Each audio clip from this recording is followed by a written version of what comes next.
I am Vinnie Tortorich, folks. Your good intentions have been stolen, but don't worry.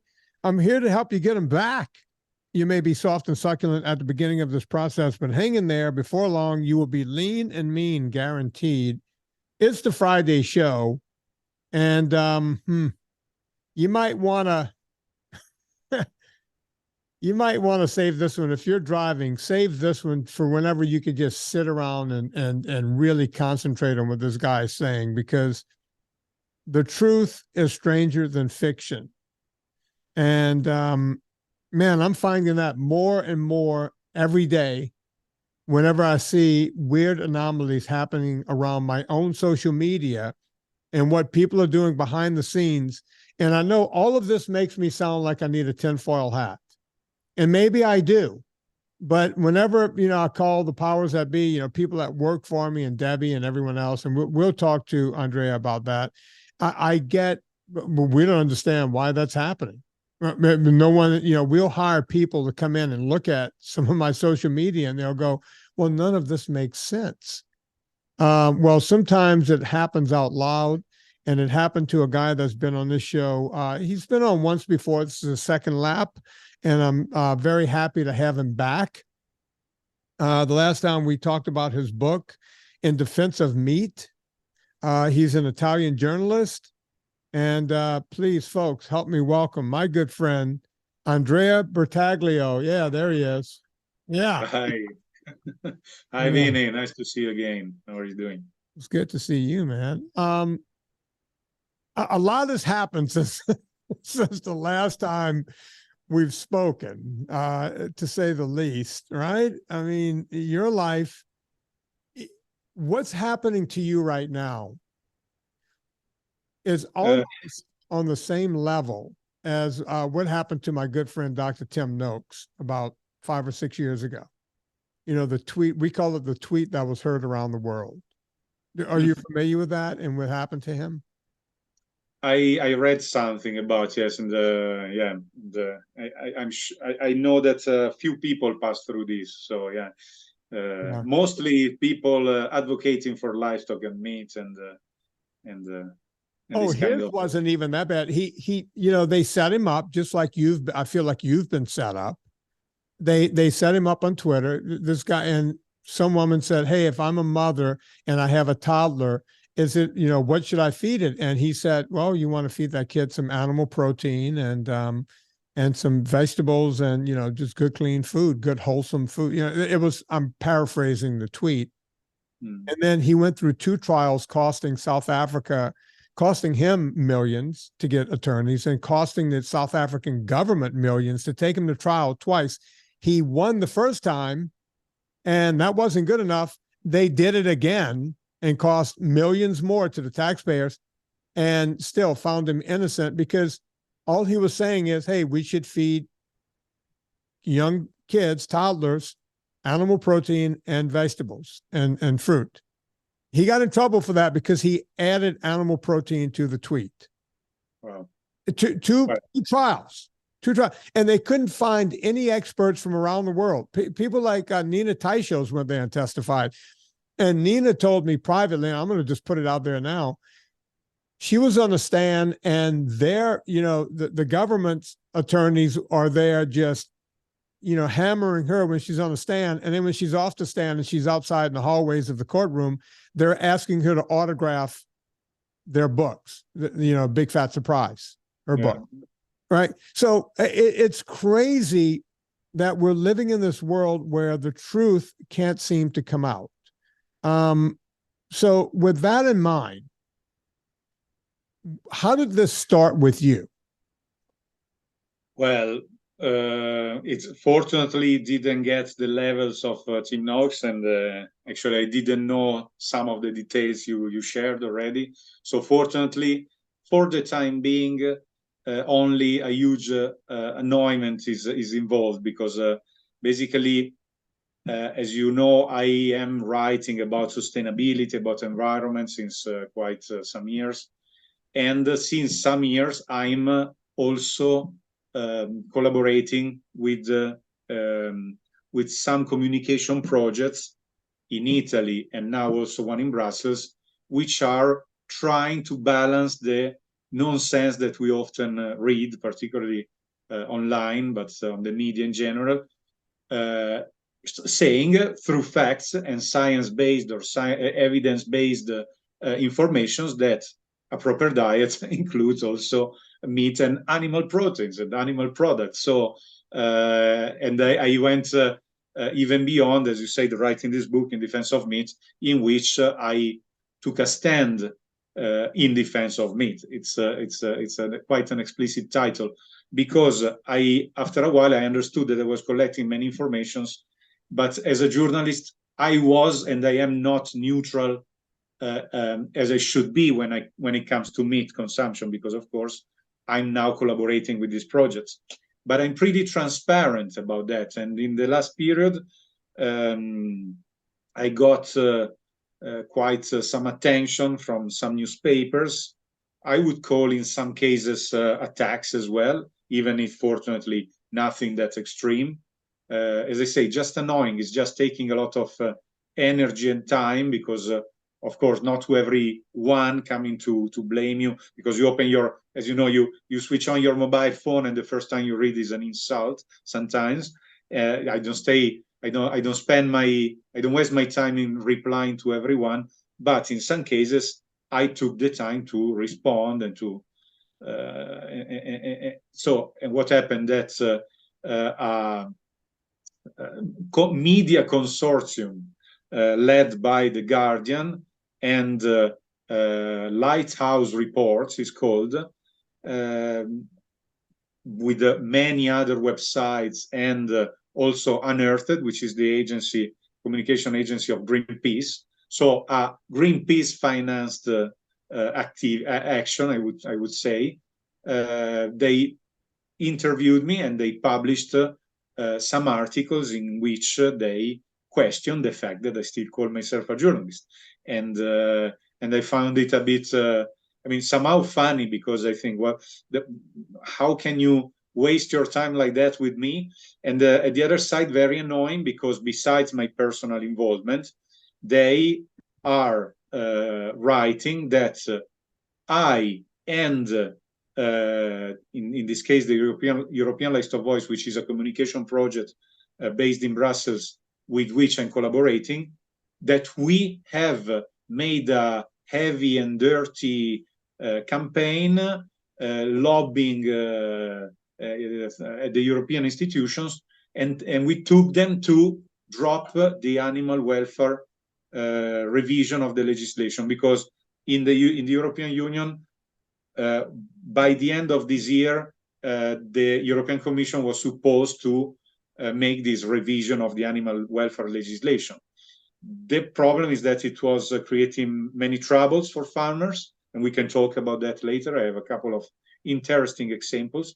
And as European Livestock Voice, we wanted to focus on this subject with a campaign or some initiative, communication initiative focused on animal welfare. The point is that we even didn't do that. We didn't have the time, we didn't have the budget, and we even didn't start with this campaign. Still, The Guardian is writing that through this campaign, we have managed to force the European Commission to drop this animal welfare revision of the legislation, okay, so which is ridiculous. Hang on, let me be clear. Yeah.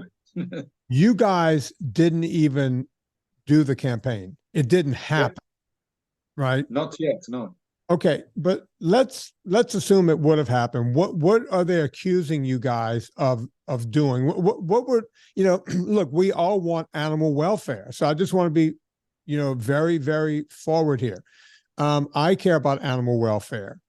Were you guys trying to somehow harm or injure animals in some way, shape, or form?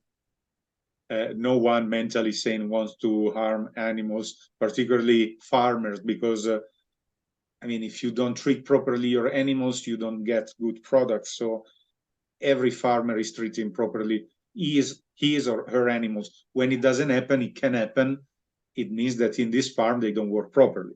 But it's not that every farm is like that. It's like when you see on TV, in Italy it happens sometimes.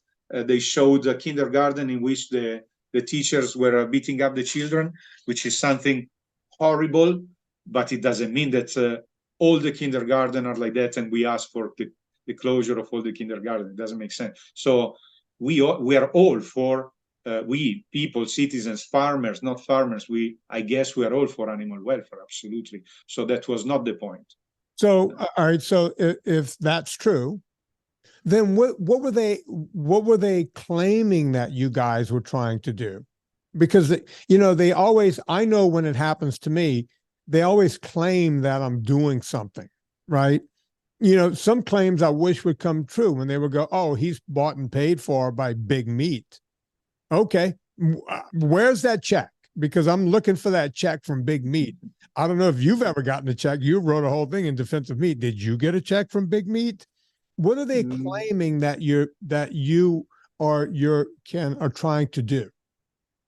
Yeah, so I explain you a bit the situation, because here I'm speaking on my behalf, no? Because I've been taken in personally by these articles. But let me clarify a couple of things, 2 minutes, about the European List of Voice. So the European List of Voice is a communication project made by 14 members from all the livestock sector in Europe. They put themselves together in saying, okay, let's finance with a few thousand euros per year. The members are putting 5,000, the big ones, and 1,000 euros per year in this project. So incredibly low budget. With this budget, you don't influence a hell of nothing. Sorry for my French. They wanted to start this communication project, and they involved me in collaborating to implement the website and the YouTube channel. So I'm doing my job. I'm writing articles, interviewing people, and these kind of things, as I was doing as a journalist these last 20 years nearly.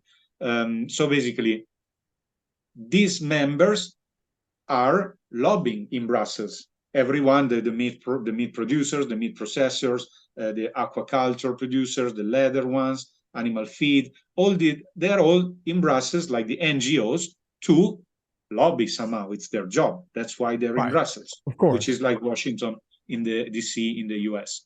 But the European List of Voice is not a lobbying project. It's a communication project. It's making information to counterbalance the huge disinformation circulating about livestock and about meat production and consumption. So I'm not a lobbyist. I'm not selling anything. I'm not saying to eat meat 20 times per day. I'm just there again, writing articles, always science-based stuff. So it's not a question of opinions. It's based on facts. And by the way, the website is called, the domain is still meetthefacts.eu. So meet, like meet the facts, because it's everything based on facts. And what happened? This thing is disturbing many people, apparently, who are seriously lobbying in Brussels with big money. And basically, they also attacked me, let's say, even if it was nothing extreme, again, particularly if we compare it to other situations. But as I said, it's a bit annoying because it's not true what they say. It's not true that we managed, or we even tried somehow to let the European Commission drop, for the time being, the revision of the animal welfare legislation. It happened for other reasons. And the other reasons are that, I guess, first, there are the European elections in June. Right. So European Union citizens are voting for the European Parliament. And as I've been told by some EU officials and people working at the Commission, it doesn't make sense to do anything now, because maybe in 6 months or in 1 year, we need to remake everything. So that's the first reason. I personally think, again, I'm speaking on my behalf now, the first reason for which they dropped this revision temporarily. The second one is that I hope they have calculated the costs of such a revision, because it was made like often this last Commission has done in these last 4 years, was pretty much ideological as approach, so not considering the real costs. And that's the point of the farmer. So that you were speaking about animal welfare, everyone is caring of animal welfare, also farmers, but to implement the amount of things that they were required to improve or to change, it was such a cost that they were basically risking to run out of business. So the request from the members of the European List of Voice was, let's improve. When it comes to animal welfare, there is always room for improvement. We are absolutely willing to do that, Right. but step by step, because if not, it's just killing the livestock sector in Europe. And the best example, if you want, is about the end of cage age. So it's about removing all the cages. Also, when it comes to eggs for the production, so in Europe it's already forbidden for chickens, for instance, for meat. Poultry meat since decades, and now they are asking for it also when it comes to eggs production, so for lay hens. And everything has started, by the way, with a petition. Let's say is a European Citizens Initiative, is a petition signed by over 1 million people asking for this change, so to remove the cages. The point is that 1.5 million people, and we are 420 million in the European Union.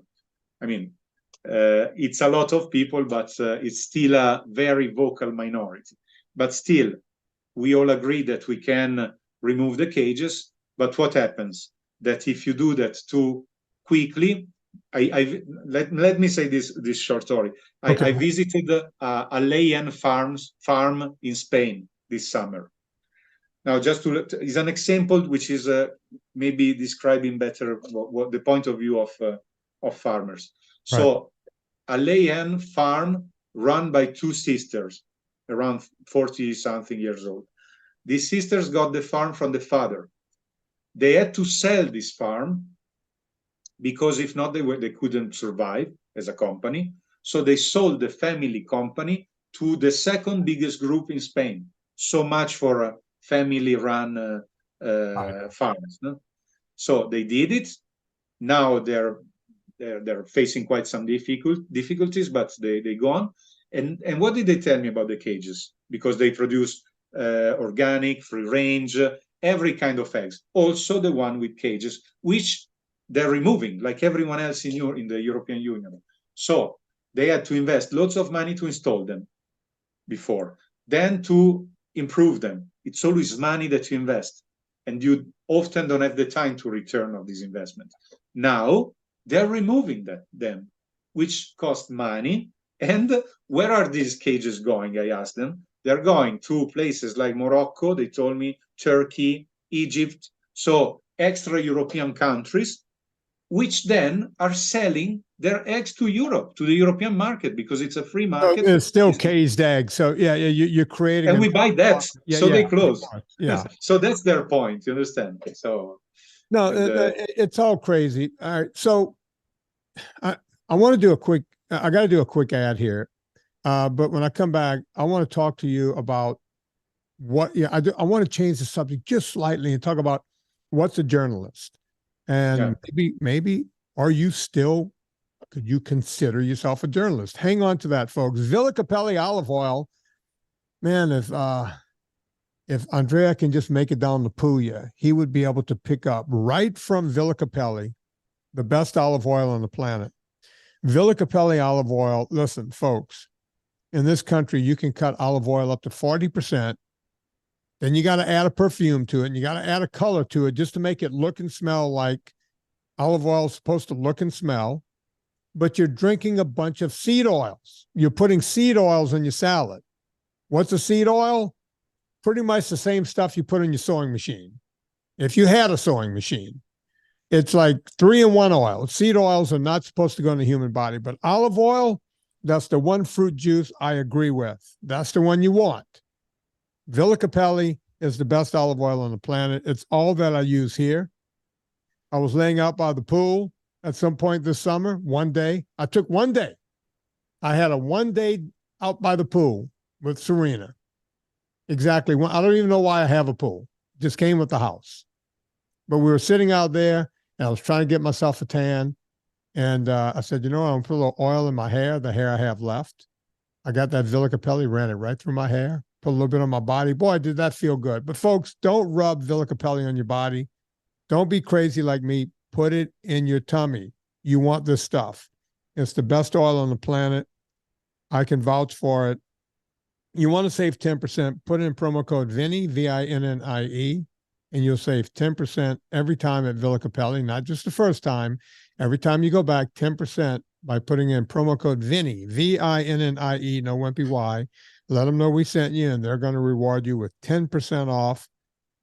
Speaking of Italy, we're talking to Andrea Bertaglio. He's been on the show before. I'd like to say he's a journalist, but he might tell me otherwise right now. In this country, I wonder, Andrea, what a journalist is anymore, right? Because a journalist, I'm going to give two examples. If you work for MSNBC, they're on the left, political left, right? And if you work for them, you're going to, everything that the so-called journalists will say will make the left look right about everything. And if you work for Fox News, well, they're on the right, and everything that those guys say will have the color tint to make everything seem like it's the right is doing everything correct. My question is, can we call either side journalist anymore? And I know just by me saying that, people on the left are going to get butthurt and go, but MSNBC is telling the truth. And then people on the right are going to get butthurt and go, but Fox is telling the truth. The other guy's wrong. We used to have NBC, ABC, and CBS in this country. It was legacy news, and they would just report the news every night. When I grew up, that's the way it was. Now people find identity news, right? Which makes me wonder, can we call the people on the right or the people on the left journalists? What say you? And because look, now you're working for an organization that's on the side of meat. Can we call you a journalist? How does that work? So in general, it's quite a big question, because we're speaking of one of the main social issues of this era, probably, because I think it's been always more or less like that. Always, also in the past, journalists had their own opinions. Every newspaper had its editorial line. So it was a kind of like that all the time. The problem is that nowadays we are living a major polarization in the US, probably even more, if we speak about that. And the media are very much, and the media and social media are making this situation much worse. Probably also because of, of the algorithms of the search engines and the social media themselves. So we are all closed in our echo chambers, in our bubbles of convictions, and we are taken, and we want to read only what we want to hear. So nowadays this thing is extreme because of our characteristics, because we need to believe in something.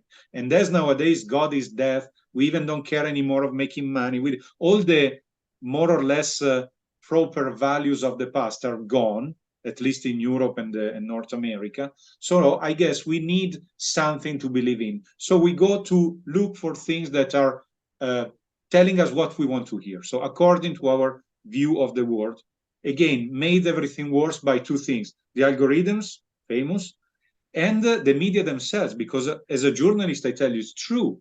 They tell you these things in the newspapers. And year after year, they need more and more.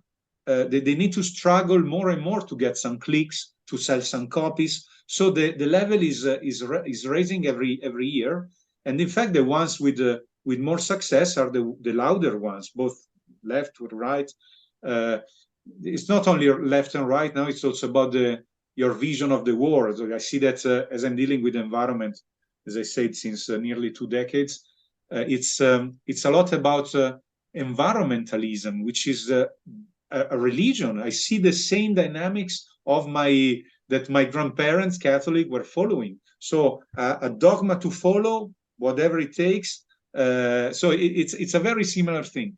And the newspapers and the websites are increasing this chaos because they need it to survive. So I don't know if there is any journalist, probably yes, but there are a few journalists deserving this name old way, this neutral reporting thing. When it comes to me, I still define myself a journalist because, as I was saying, I'm still informing people with all the good faith I'm capable of, because I'm very, as I say, transparent in what I'm doing. You were mentioning, thanks for that, the book In Defense of Meat at page 1 or 2. I'm saying that I'm stating that I'm collaborating with these projects. And that's why I still call myself a journalist, because I'm reporting, I'm informing, I'm writing articles. I'm not writing press releases. I'm not writing marketing or lobbying stuff. What I'm impressed of is that there are some other journalists still defining themselves as journalists, somehow sure to have some moral superiority, to come to me, like the guy of the Guardian with whom I made this interview we're talking about, shaking the finger metaphorically, and like as he wrote in his article, a former environmental journalist who still calls himself a journalist. And I found it very rude, because my question is, okay, I'm writing an article about livestock while I'm collaborating with the livestock sector, which can be, okay, I understand, is not the proper journalism, let's say, Right. of course. But so I'm not writing something from an external perspective when it comes to livestock. Fair enough. But you are doing the same. So my question, this guy, for instance, so you're writing an article, in this case, for The Guardian, financed somehow by Greenpeace, and who knows who else there is behind.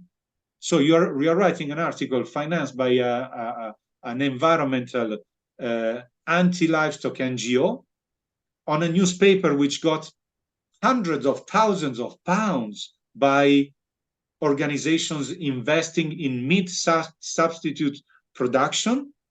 So people with actual interests in getting rid of meat from our shelves. So they invested in meat substitute products. They're financing this newspaper on which you're writing an article financed by Greenpeace, but you feel the moral superiority to come to me and telling me that I shouldn't call myself a journalist. This is the paradox we're living in. So it's fine for me. I can stop defining myself a journalist if people like this colleague from The Guardian are doing the same. But for instance, on this article, I didn't see Greenpeace as a contributor. I didn't see the same transparency that I'm here. Well, they never do. So I want to go back. I know how this happened, but I want you to explain it to the audience. So, you got caught up in their web, pretty much, so to speak.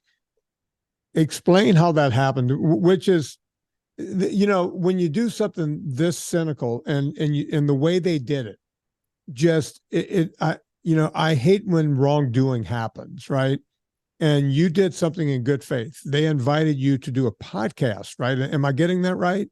And so you thought you were there doing a podcast, which never came out. But they took what you said, they jumbled the words up, and then wrote about it. Am I getting any of that wrong? And can you explain what happened there?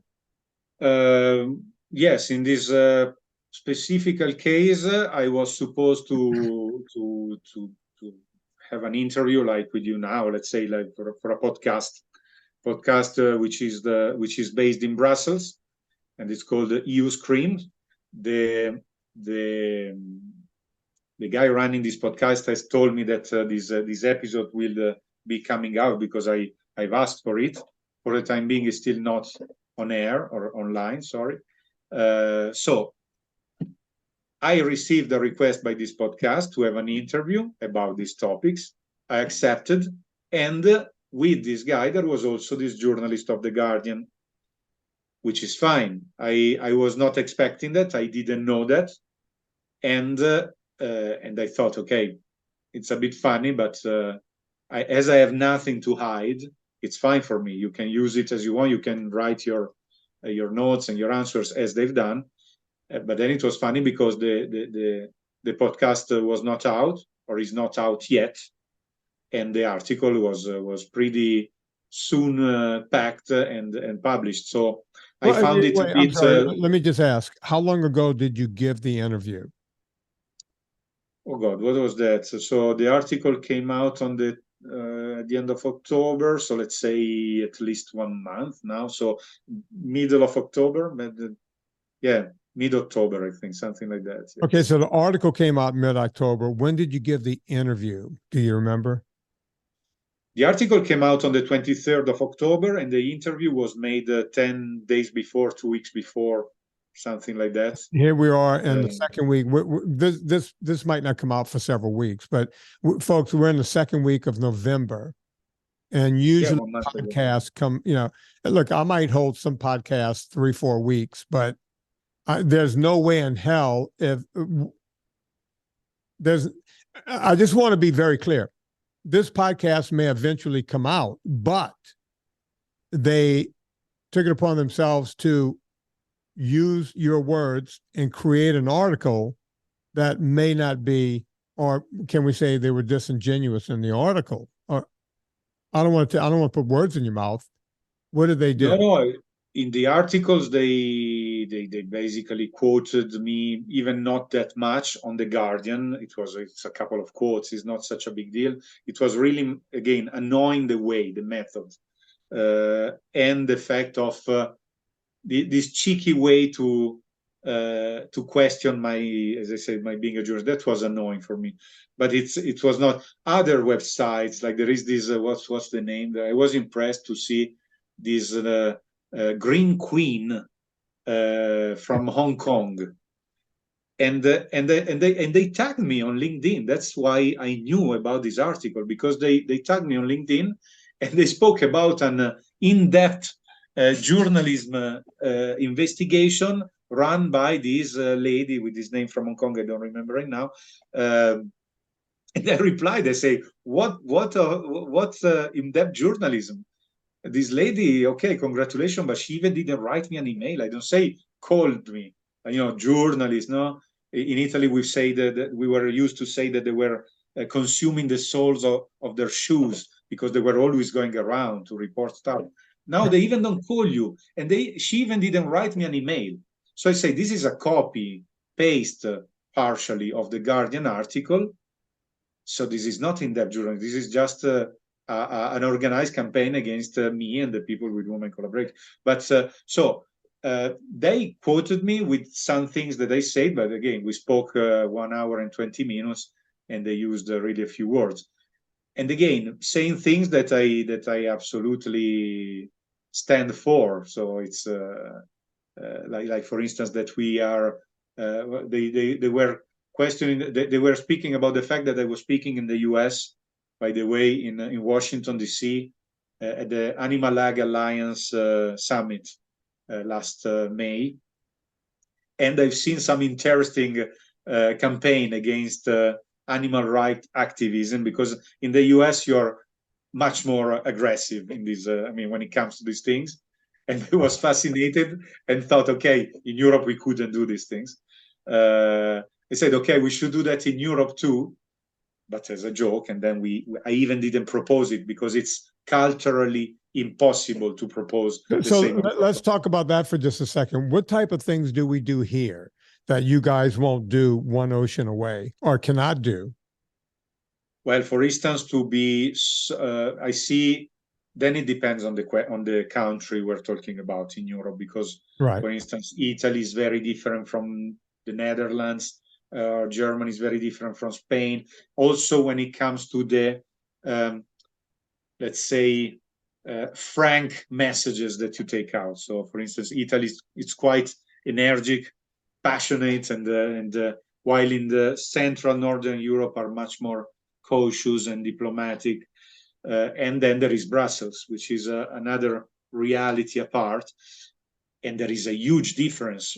For example, in Brussels, when the livestock sector organizations are organizing an event, they're always inviting some potential opponent. Let's say they're always inviting someone from NGOs, even if I'm the first one sometimes thinking, okay, is that the case? Because they're coming, they have more visibility, and then they leave as they do, and they speak against you. So anyway, they're very inclusive, let's say, in organizing the events. When we speak about NGOs, animal rights activists, yes, we surely are not on the same side, but in the US, I see that it can be much more, as I said, aggressive, much more explicit, the language and the images, and I don't think that there are many livestock organizations or projects inviting NGOs. Maybe I'm wrong, but I've never seen it so far. And another big difference is the link with the corporate world. Of course, it's somehow everything linked. No? Well, NGOs could not exist without the corporate world, right? I mean, they got to get money from, because it's right there in the title. You can't get money from government because it's a non-government organization. That's what it stands for. So the money doesn't, no one ever shows up at your doorstep and says, hey, give money to, so obviously it's coming from corporations. Yeah, mostly I would say so, or from other organizations like the ones in the US promoting the so-called effective altruism, which are very much linked to many companies, and they're financing these NGOs. I would deepen also the fact that they get money from the European Union in Brussels, but I don't know about that, so I shut up for the time being because I don't know enough about that, but I will go to check it out as soon as possible.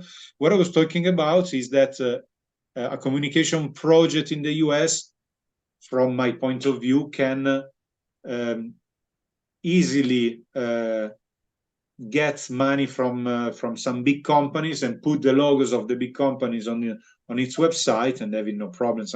For an American citizen, now tell me if I'm wrong, is not such a big deal. If a big company, a big meat producer is financing a communication project speaking about livestock and meat. If you do that in Europe, they kill you. So like for instance, again, the European Livestock Voice, the 14 members are organizations. There are no companies involved. And that's why the budget is so low and so different from the American. Well, no, here we do everything. I mean, when we don't even make bones of it. I mean, for the American Heart Association or the American Diabetes Association, they're funded by, Nabisco and Coca-Cola and PepsiCo and Mars Candy Bar, you name it. That's why these people are always going, no, but sugar products are good for you. And I mean, we do it with everything. We used to have stadiums, stadiums that fit over 100,000 people to watch our version of football, the real football. These stadiums were always named after some coach or some person in the community. Now it's SoFi Stadium and it's Staples Stadium, or it's Rolex Stadium. I mean, the Superdome was turned into at one point, the Mercedes-Benz Superdome. At one point, it was something else. In Atlanta, yes.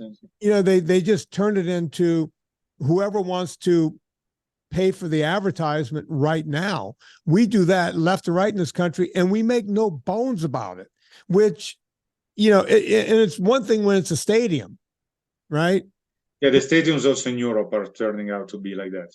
Yeah, I watch soccer every Christmas when I go there because I'm with my in-laws, right? And I'm watching how that's changing over the years. So yeah, they're doing it with soccer over there, And of course, we see it with Formula One. I mean, everything is just a banner now. And that's fine when you're talking about motorsports and kicking a ball around. But when you're talking about, things like the American Diabetes Association and on and on and on, I mean, the Kellogg's company basically started the Registered Dietitians Association, and that's what we follow in this country, right?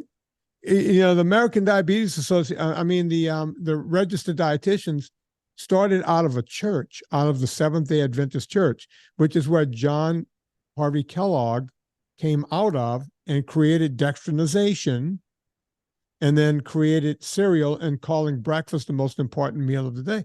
I mean, that's all a campaign, right? Eat more grains, eat more grains, eat more grains. And by the way, here's an organization that we're going to get your country to back up, the registered dietitians, and we're going to put this in institutions, meaning schools, hospitals, prisons, everywhere else. This is what you're going to eat. And look at where we are. We get fatter by the minute. And when you get fatter, you get sicker. End of story. And, I want to, can I play something for you? You're going to love this. I'm going to play this for you right here. Hang on. Let me try this. I put this up yesterday and on my Instagram, and I got nothing but flack for this. Let me see if I can play it here. That's not me. Here's me. Here we go.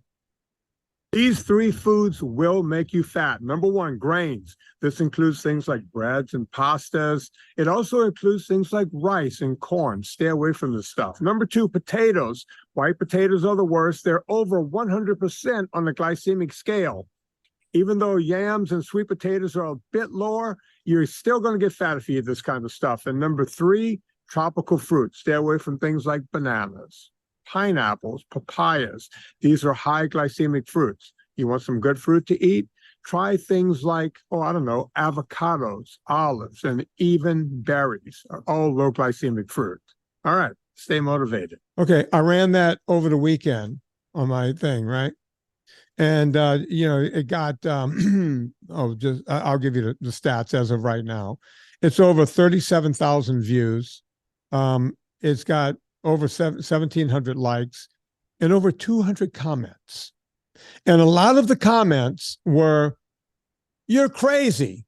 You're a fear monger. You're putting fear in people. A banana has never made anyone fat. Why are you telling people that fruit is bad for you? Right? Why are you doing this? Why are you making people scared?" And other people, and this is my favorite. Rice doesn't make people fat.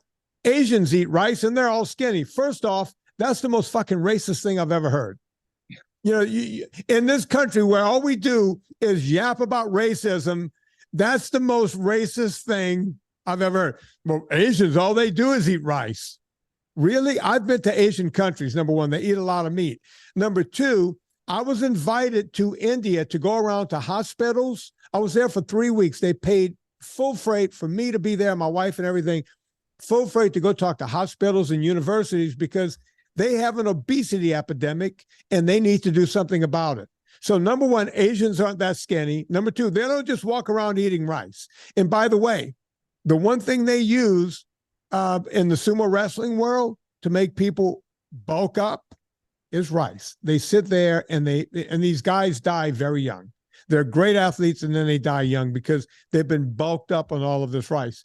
So I don't want to hear that Asians are thin because they eat rice, because number 1, that's bullshit, right? The whole China study was an epidemiological piece of crap. It never happened. It's the best piece of fiction I've ever read, period. I don't want to hear it. And then, when people, and as I said in the post the very next day, hey, don't take my word for it. Strap on a CGM and go eat yourself some pineapple and some bananas. See what happens. Go have a potato and see what happens. Have some rice and see what's going to happen. Don't believe me, but when you put that little thing on your arm and you look at your phone, you're going to be shocked at what you see. And those are the kind of things we could fix so many of these problems so fast, just so fast by looking at the facts, right? But we don't. We don't. We have NGOs that are controlled by big corporations that have an agenda, and that's what we're following. What say you? I say that we're facing a huge, strong combination of ideological and financial interests. So first of all, I understand it's difficult for an Italian, at least. Since years I'm trying to go no sugar, no grains, or low carbs, high fat, whatever. And then sometimes I have to eat a plate of pasta, lasagna, or something, even if I reduce, because I realize that it's true. You eat carbs, you eat these kind of things, and you're constantly hungry, and you're getting pretty quickly fat. So I'm not a nutritionist, but I strongly agree with your approach. And about the NGOs and so on, as I said, the combination nowadays of ideological and financial, economical interests is crazy, because if we go to dig behind these things, I'm sure that we can have a lot of fun. We're speaking about this huge amount of money coming to the Guardian from these organizations, and there are people who on Twitter or X now are sharing these things, and also sometimes showing the matrix of all the companies or the organization, even the Seventh-day Adventists. They're all connected, and it's pretty scary to see that there is a precise agenda behind.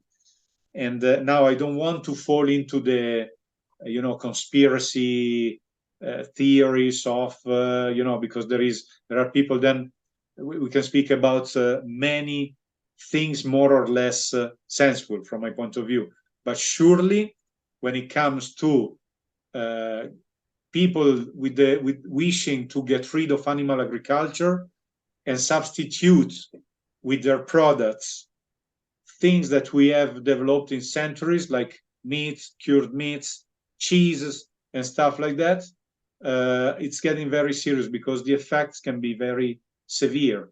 And these people care only of their pockets, for sure, but also that's the scary thing of their ideology. They have a missionary approach. Some of them, they think they're really saving the world in letting animal agriculture disappear, and I find it amazing. And then if you say like that as an Italian nowadays, on top with this with the government that there is in Italy, they tell you, you're a fascist, you're a bigot, you're a conservative, you're against progress, you're against innovation.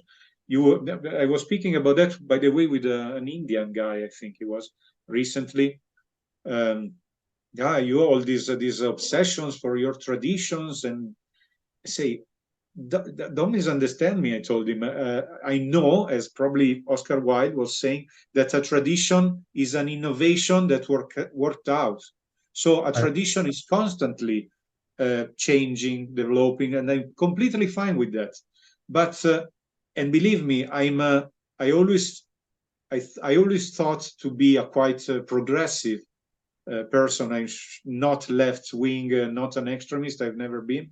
But I started really dealing with environment already when I was younger, because I always had this kind of progressive view. Surely not conservative, but nowadays it went too far. Particularly now, if we speak of the US, with this woke movement and all this nonsense that we have to see. So it's going far beyond nutrition and livestock. So anyway, staying focused on the subject, I was saying, let's pay attention also in this easy, how can I say, in this desire to wipe out centuries of traditions, which took us where we are. So I'm fine with the innovation, I'm fine with the development also of the culinary enogastronomic traditions, but easy, because I'm not accepting, and that's the Italian in me now speaking, I'm not accepting a Silicon Valley tech company with her it's plastic products telling me that I need that it's better for my health, for the environment, for ethical reasons. Right. No way. I'm sorry. I'm fine to have everything on my shelves at the supermarket, but let's not exaggerate, because it's too much. Well, look, I say that about everything. I have friends that will tell me that they were Democrats, and without changing one view, they're now on the right. And they still believe all the Democratic things they believed 10 years ago. Haven't changed one view, but the left has gone so far left that they're now on the right, and and I always find that interesting and amusing in some sort of way, but we can't keep moving in that direction. One of the things that always bothered me is that, guys like me got on this computer 11, 12 years ago and started, we've done well over 2,400 podcasts now. And at the beginning, when I first started talking about low carb, people called me a wacko, you're nuts, and the whole thing. Then people started trying it, and they started losing weight, and they started feeling better. They started going off of drugs. Just a whole myriad of things good happened for these people when they went, oh, all I had to do is cut out all of the crap, and here I am feeling better than I've ever felt in my life. So then I think that group looked around and went, oh shit, these N1 experiments are starting to add up. There's now N times, millions. So we can't lie about that anymore. Aren't those cows belching over there? Let's go after that. Let's talk about how meat is now hurting the environment. And that's where we are. And that's basically what you're fighting, right? It's, and I always say, whenever someone comes to me with the argument, but meat is killing the planet, cows are killing the planet. It's like, so you're saying ruminants are killing the planet. That's right. It's like, okay, let's kill all the cattle. And then we need to get all the buffalo out of here. And then I think a giraffe, that's a ruminant, that's got to go. And a zebra? Yeah, that's got to go. And all the deer, we got all the Bambis, got to round them up and kill them. Because if ruminants are killing the planet, why in hell are we killing one ruminant? Why are we killing that off? Shouldn't we kill all the ruminants? Aren't they belching and farting too? You see, their argument, when your argument does not hold water, you need to go back to the drawing board and go, wait, that wasn't working. What else you got? Right? Yeah, makes sense. Yeah, that's why, in fact, they focus more on environment now than before, because you're talking about nutrition to get rid of carbs is really effective. I've seen it also on myself, even if I've not been able yet to cut them completely. But I've seen people around me. I have a friend, he's the best example. He's a huge guy. Oh God, again, the metric system, I don't know now in the US, but it's 2 meters one, is huge guy. Yeah. And basically was really fatty. And then I think earlier this year, he cut out completely carbs and sugars.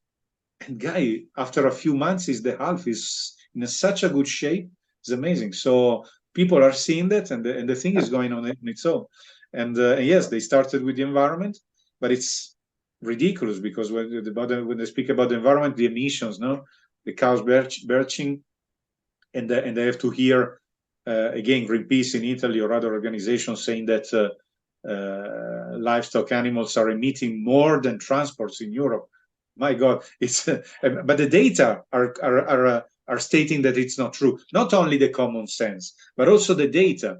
We have the European Environment Agency in Copenhagen showing the figures about the emissions, and there is energy production and transport, and later agriculture. In Italy, the livestock sector is 7% of the emissions. 7.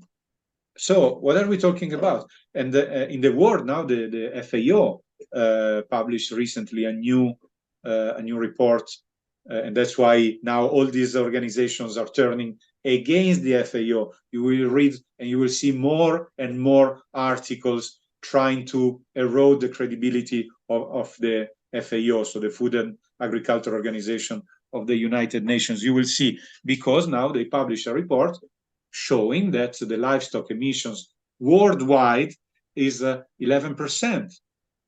worldwide, because there are very inefficient places, like mostly Right.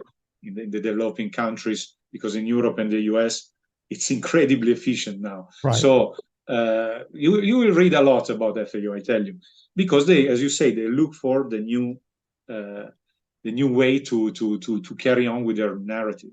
If they were really interested, we would find the developing countries and help them develop faster. If we really cared about the environment, we would send Greta Thunberg over there and go, okay, we need to help these people. We need to get them up to standards, get them up to snuff, and get them on board. But that's not what we do. We don't do that at all. We just keep blaming the wrong thing. And blaming the wrong thing, and blaming ourselves now, which is connected again to this woke extremism. We need to be, you and me now are the worst on earth, because we are we are white men, hetero. So sometimes I feel really guilty only for that, even if I have black, Asian friends, gays, every kind of friends around me, but apparently on the social media I'm someone to be blamed. But what I wanted to say is that all this extremism is clashing against reality, fortunately. So we will see. Yeah, the whole woke thing is just, it's driving me crazy when, you just start blaming guys based on their color. They're doing exactly, when you talk about racism, they're going after white men. It's like, why? What are we doing now? Aren't we trying to get skin color out of this whole game? Aren't we supposed to all be the same people, but you're going after one group? Toxic masculinity. Toxic masculinity. I still don't know what that means. I've had people try to explain it to me. I've had woke people try to explain it to me in private. It's like, listen, I don't want to have an argument, a fight. Please explain to me what toxic masculinity is. And within 30 seconds, they get so worked up and they're yelling and screaming in my face. And it's like, I can't hear a word you're saying because you're screaming at me. I'm trying to understand something, right? And no one can ever explain to me what it actually means. But it's a phrase that's out there. It's masculinity, and somehow it's toxic. Yeah. We are attacking new groups, and we are making the wrong choices. Now, back to what you were talking about, that we're focusing on the wrong things. I absolutely agree. Also, you were saying about African farmers, and I was speaking with an African farmer actually, and he was really impressed by the fact that instead of going to Africa and teach them how to be more efficient, because they produce, for instance, much less milk with much more cows, emitting much more to produce less. Say, why don't you come here to teach us how to become efficient like you in Europe? In my case, no, we do the opposite. We want to preserve these livestock systems because we are fair, but they're just inefficient and people don't have enough to eat, besides impacting more on the environment. And then in Europe, you find crazy things like in the Netherlands, that they want to, they're forcing out 3,000 farmers because they want to meet their climate targets, and they're letting people get out of their farms. So either selling out or forcing them later, and signing that also their kids and nephews and grandkids are not allowed to be farmers. Or in Ireland, I was in Ireland in September, and I was speaking with a young farmer. And in Ireland, you have the government now, they want to call 200,000 cows. I saw that. That's crazy. Yeah. To meet their climate targets. But first, Ireland is living outside of Dublin. It's only livestock, basically, and they're living of that. And the emissions of Ireland are not the US or China. It's 0 point something percent. You don't make any difference. Why are you? Besides, they want, again, a government funded plan to take the teachers in schools, teach children, pupils, to reduce their meat and milk. Oh, we've been doing that for years. We have Meatless Monday. We tell kids meat is bad for you and the environment. We've been pounding that into babies' heads, to kids' heads for years now. And when I started yelling about this years ago, everybody's like, oh, that's never going to really happen. Oh, it's here. It's happened. It's happened. And, you know, I'm just going to be an old man that's just going to be yelling about this until the day I die. And maybe after I'm dead, someone's going to go, you know, that idiot was right. He had a point. Why weren't we paying attention? I've been yelling. The reason this podcast continues, I've said this quite often. I started this podcast 11 years ago to sell a book. The book sold very well. I could have stopped doing this podcast, but I found a reason to continue. It's because of all the wrongdoing out there. And all I'm trying to do is give people a different way to look at things. And we're not really getting there. Yeah, you don't know. Sorry, a funny thing about Ireland. That I swear it's the truth.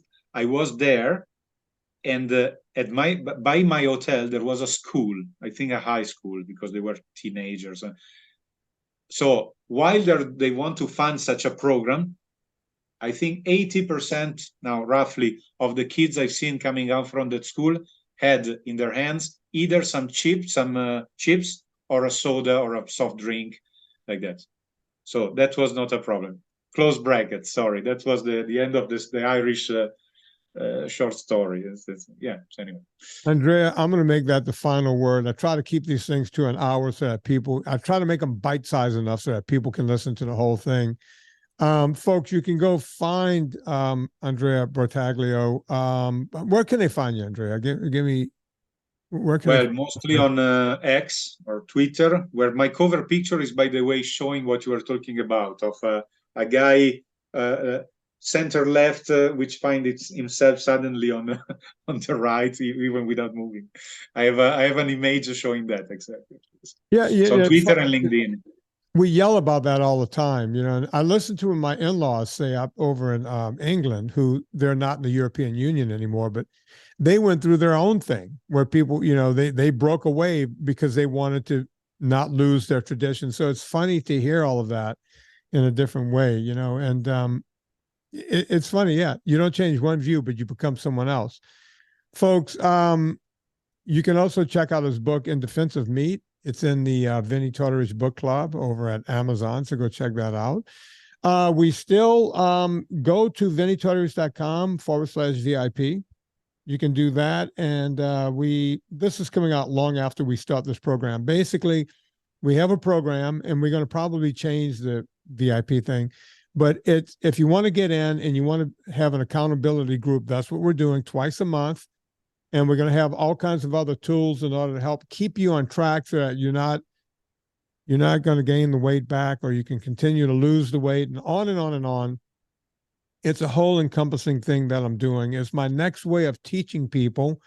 And I'm excited about the whole program. So that's vinnietortorich.com/VIP. We're getting up on the holidays. This is probably coming out after Thanksgiving. We're all go shopping on Amazon. Before you go to Amazon, go to vinnietortorich.com, click through the banner.